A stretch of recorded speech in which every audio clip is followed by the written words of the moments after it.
개몽이라고 하기는 그렇지만 그런 역할을 하는 것도 우리의 중요한 임무구나 그런 생각을 했습니다. 지금 저희가 작품을 아주 잘 뽑은 거 맞죠?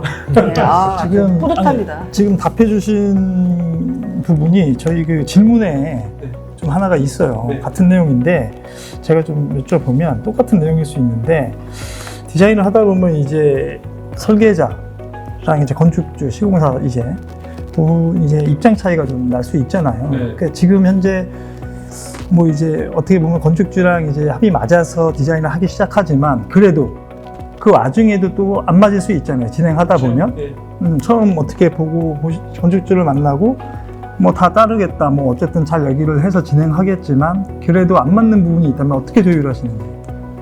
안 맞는 부분이 구체적으로 뭐 예산이나 뭐 예산 부분, 디자인 부분, 예산이죠. 공간에 대한 부분들 서로 이해하는 게 틀리기 때문에 그렇죠.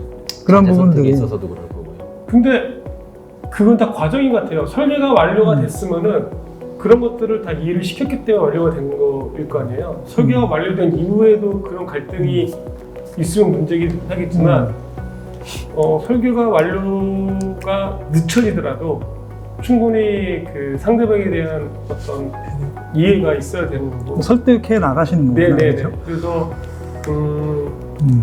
사실은 저는 이제 저희를 찾아오시는 민간 의뢰인들은 다들 비전문가시잖아요. 그렇기 때문에 그분들이 믿고 오시고 그분이 믿고 이제 일을 의뢰하는 건데 거기에 부합을 하려면은 충분히 그 과정에 대해서 설득을 하는 과정. 그러니까 물론 이게 이렇게 지어지지 않을 것에도 명백하지만 그 명백한 과정을 내가 시간을 들여서 그려서라도 설명을 해줘야 된다고 생각을 해요.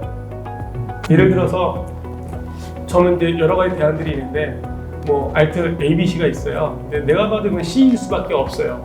근데 AB를 그냥 말로써 아니다라는 게 아니라 왜 아닌지를 모형을 만들면서라도 그러면서도 설명을 해야 한다고 생각을 해요. 그래서 그런 과정을 겪었기 때문에 나중에 설계가 끝나고 났을 때 이런 방법도 고민했으면 어땠을까라는 후회가 안 남게 하려고 하는 거죠. 그러다 보니까 설계가 좀 길어지는 단점이 있는 것 같아요. 나중에 예산의 문제는 항상 없으신가요? 예산의 문제 있죠. 있는데 제가 이제 그 건축이라는 행위가 뭐 그러니까 의뢰인들한테는 이게 소비라고 봤을 때 다른 산업이나 다른 분야의 소비하고는 좀 틀리잖아요. 그래서 이게 뭐 특정화된 어떤 실체를 보고 매겨진 금액에 돈을 지불하는 게 아니기 때문에 건축을 함에 있어서는 내가 배수의 진을 치고 나 이 금액 안에 해야 돼 라는 분들은 사실 집을 못 지는다고 봐요. 그러니까 중요한 거는 내가 설계를 완료했을 때 내가 원하는 공간이나 이런 규모나 디자인들이 과하지도 않고 딱 내가 원하는 설계 아니라면은 그거에 대한 예산에 대한 해결은 본인의 몫이라고 저는 말씀을 드려요. 그러면 예산을 확보를 못했다. 만약에 디자인은 다 나왔는데 허가받고 이제 착공 시점에 왔는데 예산 확보가 다 안 돼서 설계 변경으로 가시는 경우도 있을 거 아니에요? 사실 설계 변경이라기보다는 이제 그 어떤 우선순위가 있겠죠. 본인이 좀 욕심부렸던 공간을 포기하게 한다든가 재료를 좀 바꿀 수 있는 어떤 우선순위가 있을 것이라든가. 그건 다 수용하시는 편이시구나, 그럼. 저는 좀 어느 정도 수용한다고 봐요. 저는 어떤 공간에 대해서 디테일한 디자인이 있는데 건축주가 원하는 게 이거랑 좀 싸운다. 그러면 저는 그래도 그걸 좀 어느 정도 수용해주는 편인 것 같아요. 설계를 했는데 이게 지어지지 않은 건물도 있나요, 지금?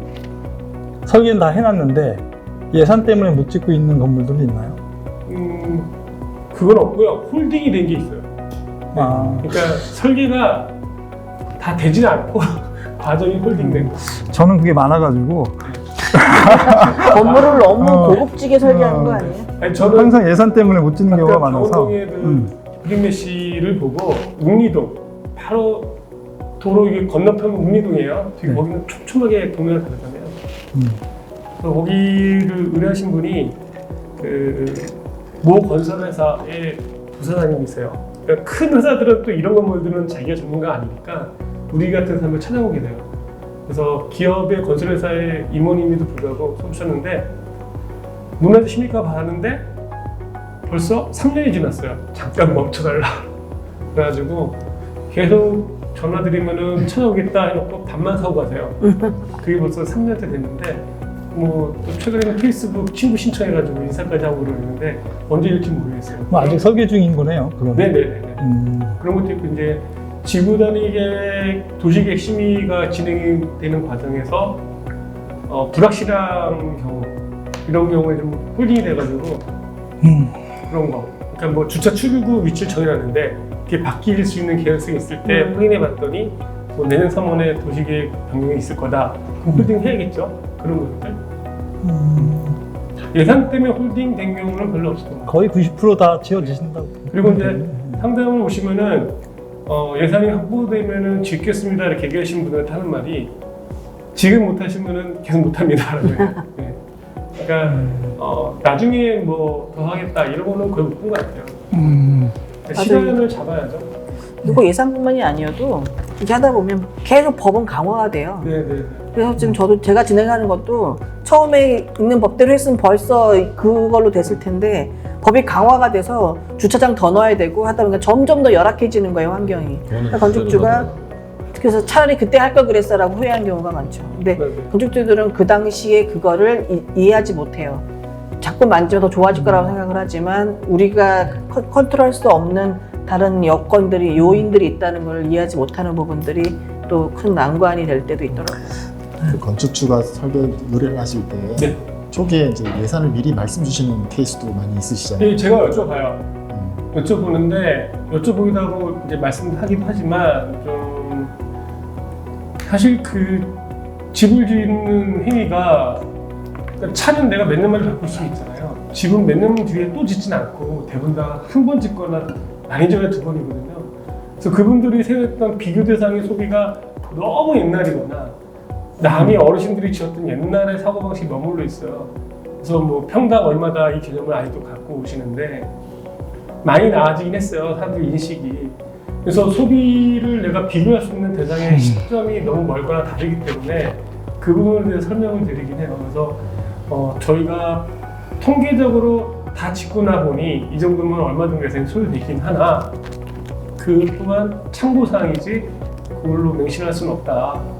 대신 그걸 목표로 하고 같이 저랑 작업을 하실 거면은 할 수 있는데 이제 얼마 이하 이렇게 지금 못 받듯이 하는 거는 그거는 좀 불가능하다 이렇게 말씀드리죠.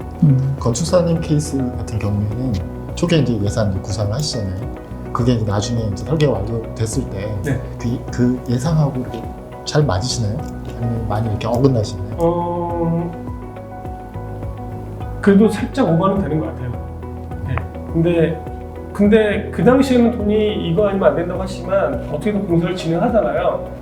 그럼 또 돈이 더 들게끔 건축들이 많이 유도를 하세요. 그러니까 뭘 더 해야 된다. 그러니까 처음에는 본인의 희망사항이죠. 그 금액 안에 끝내고 싶지만 지어지는 실체를 보면은 더 투입을 하더라도 뭔가를 더 완성도 높이려고 하시는 것 같아요. 건축주분들이. 건축함에 있어서 뭐 예산도 되게 중요한 부분이고 하지만은 저희는 다 종합적으로 고려를 많이 하잖아요. 네. 그 중에서 이제 아마 다른 타 건축사 분들도 되게 궁금하실 것 같은데 조건축사님이 이제 진행함에 있어서 디자인 관련된 어떤 중요 사항이라든지 프로세스에 있어서 뭐 간략하게 설명을 좀 듣고 싶은데.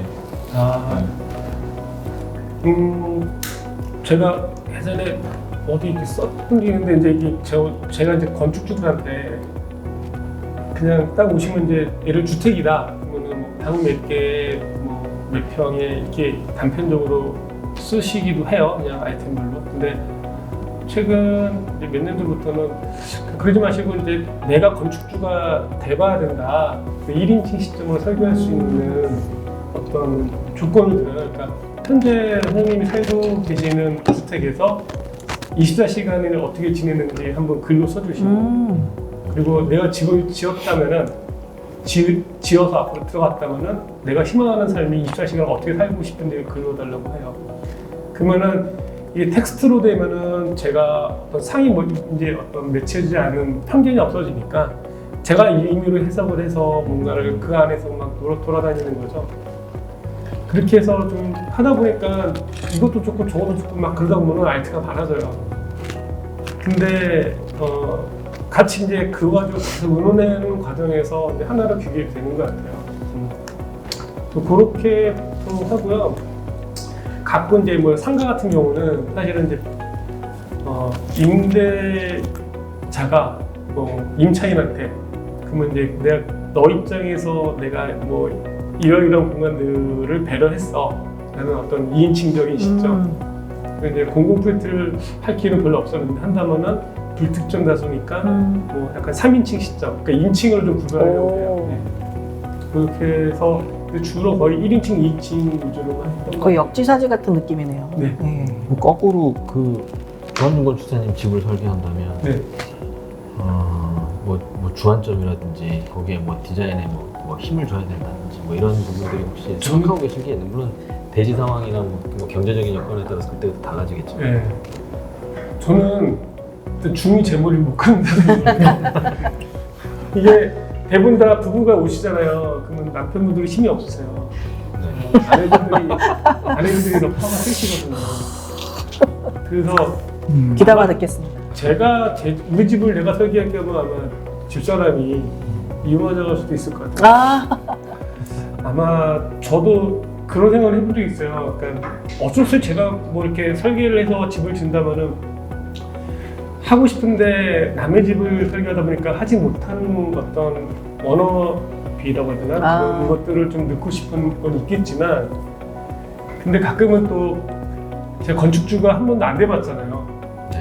그래서 건축주 입장을 내가 좀 더 느껴보는 것도 건축적인 성취에 도움이 될 수 있을 것 같아서 저는 제 집 설계하는 시간에 딴 분들 설계하면 되니까 어차피 시간을 덜 소비하고 난 딴 일하고 그거를 내가 평소에 뭐 존경하는 아니면 좋아하는 건축가한테 할 수도 있겠다 그런 생각은 좀 했었어요. 네.